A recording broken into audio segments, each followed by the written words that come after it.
We actually filed a case against SARA ELAGO also, Nery COLMENARES, anak Pawis, for kidnapping, serious illegal detention, violation of international humanitarian law, child abuse. No, is that we actually pioneered the filing of case against Gabriela. Why did we choose Gabriela? Because it seems that Gabriela for us represents one attack immediately what we believe is a strong point of the Makabayan, which is Gabriela.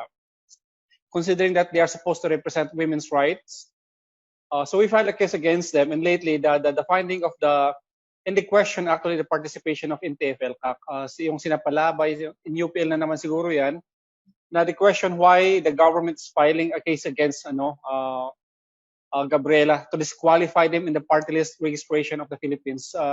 And the COMELEC actually ruled in favor of the NTF-ELCAC, saying that we have the legal personality to actually pursue these particular cases. It's one of the decisions that we had been waiting for, because every time that we appeared for the NTF-ELCAC, they always raise this particular questions. Same with what they did sa DOJ, the question, the participation of NTF-ELCAC. But with that particular ruling of the COMELEC, we can file successively the other cases. But hindi ko siguro masabi lahat in details the strategy of the LCC, but we have to do it strategically, no? Because the point here is that kahit ma-disqualify mo halimbawa ang Gabriela, but they could use it, no, to sell the agenda that we are suppressing dissent. They can sell the agenda that we are trying to go against the dissenters of the government. Then that's a losing proposition. So what we want is that when we go against them, we really go against them to put an end to the terrorist communist actions, no. So dapat strategic yung pagpunta natin. So we are trying to actually we had build cases against the other Makabayan black sectors, sectoral representations, and rest assured that the LCC is not sleeping on its job, but we have to do it at the right time, no? Kung kailan dapat i-file yung mga cases na ito. We actually filed a case against SARA ELAGO also, Nery COLMENARES, anak Pawis, for kidnapping, serious illegal detention, violation of international humanitarian law, child abuse, no? We had been filing this case against them before the Department of Justice. It's pending right now. We had also filed cases against them during when they enslaved the children of the indigenous people sa UCCP Haran. Andun si yung spokesperson ng NPA, si Zarate. Andun siya sa UCCP Haran, no? But in fact, we have here teachers and students of the UCCP Haran saying that they actually learned how to do combat operations inside UCCP Haran. We have teachers itself, UCCP Haran, saying na nagtuturo kami ng communist ideology and how to combat or how to ambush troops of the government inside UCCP Haran. But si Zarate andun siya fighting for the non-closure of the UCCP Haran. Andun din si Zarate sa si Kulyamad doon sa kilometer 9 when the government is trying to close yung mga salugpungan schools, no? Yung mga indigenous people schools na tinatawag nila. But in fact, our schools of the CPP, NPA, andoon din si Zarate, no? Nandun siya na trying to fight against it, saying na ito ay mga schools ng indigenous peoples.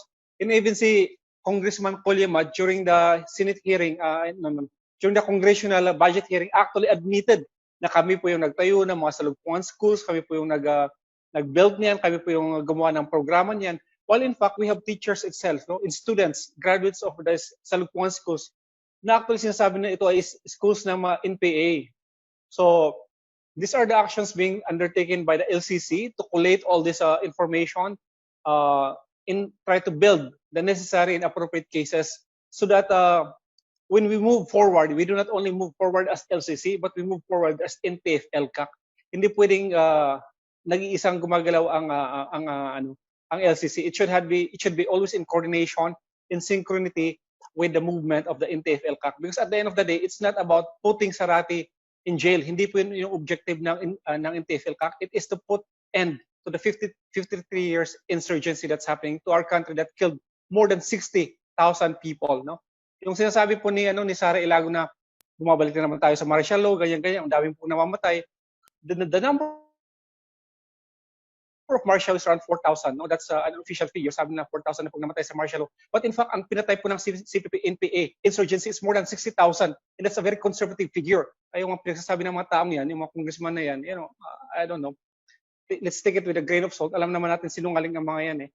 Alam naman natin na lahat halos na lumalabas sa kanilang mga salita ay kasinungalingan. So, as the wiser people here, let us try to spread right information to other people nang sa ganun po ay hindi na sila ma-mislead at hindi na ganun kadali para sa mga kalaban na ma-recruit po yung iba sa ating mga kabataan at kapwa mamamayan. So to end our press conference, may we bring back the floor to Kaamihan. Our last message to the Filipino people, to the public who are watching right now and will be watching this live feed on social media is, again, we would like to emphasize our message that these Communist Front organizations, especially the Makabayan Bloc, they are communist liars, and they are just like the underground leaders of the NPA and the Communist Party who are also lying, for them to just save themselves from the mula dun sa situation na talagang natatalo na yung Communist Party of the Philippines on a nationwide scale. So what are those lies and deception to wrap it all up? So nabanggit yung hinggil sa mga schools, and I can really relate to that because kami mismo sa NPA dun sa Combal yung nagtatayo ng mga lumad schools, particular sa Lugpungan, NISP Academy, and the RMP na mga scholars na pinapag-aral namin sa NPA. Second, yung tungkol sa mga legal organizations sa patuloy na tinatakpan ng Makabayan Bloc. Of course, another lies is yung crimes of the NPA na ayaw i-condemn ng Makabayan Bloc just because ito daw yung crimes ng NPA are just manifestations of the political descent of the New People's Army and the Communist Party. And also the strength of the NPA. They keep on talking that they are still strong, but to be honest, doon mismo sa area na pinanggalingan ko, before I left the NPA in 2017, we had 8 platoons, but ngayon there is only 1 regular size platoon. And another thing to mention also, kasi very recent, yung kanina there was a press conference of the total surrender of Guerrilla Front 33 in Compostela Valley and in Davao de Oro and in Davao del Norte because of the efforts of the 25th Infantry Battalion together with the local government unit and the RTF 11 LCAC dun sa Davao region. Ito lang ay isang manifestation na talagang malaki yung nagiging ambag ng NTF LCAC dun sa tagumpay ng buong mamamayang Pilipino na tapusin na yung 52 years na insurgency sa Philippines. And this mass surrender of all remnants of the Guerrilla Front 33 na pinamumunuan mismo, yung pag-surrender ng mga NPA ay pinamumunuan mismo ng kanyang front secretary, si Commander Can. At hindi lang ito sa Davao de Oro, it also happened in Zamboanga na buong platoon din ng RHQ Calao ay nag-surrender din sa pamumuno rin ni Commander Piwi. And this is becoming a trend across the nation na yung mga NPA na pinamumunuan ng kanilang mga NPA commanders are already surrendering and getting back to the folds of the government. And this is the truth na hindi inaamin ng Communist Party of the Philippines. And so with the Makabayan Bloc on their continuous denial of the truth that they are communist fronts of the Communist Party of the Philippines. Again, to end this press conference, we would like to send our strongest message again and again na yung Makabayan Bloc are communist fronts of the Communist Party of the Philippines sa loob ng Kongreso, and we are calling for the resignation of the Makabayan Solons in Congress. And also for the 2022 election, we will really push sa side namin bilang mga dating kadre ng Communist Party na we have all the ideas what this Makabayan really is. We will push for the disqualification of Makabayan in 2022 election. And I believe, and I really believe that the Filipino people will support our advocacy and cause para tapusin na yung 52 years na panluloko at panininlang ng Communist Party of the Philippines and its front organization. Once again, this is Kaamihan from Sambayanan at magandang gabi po sa ating lahat. Mabuhay po.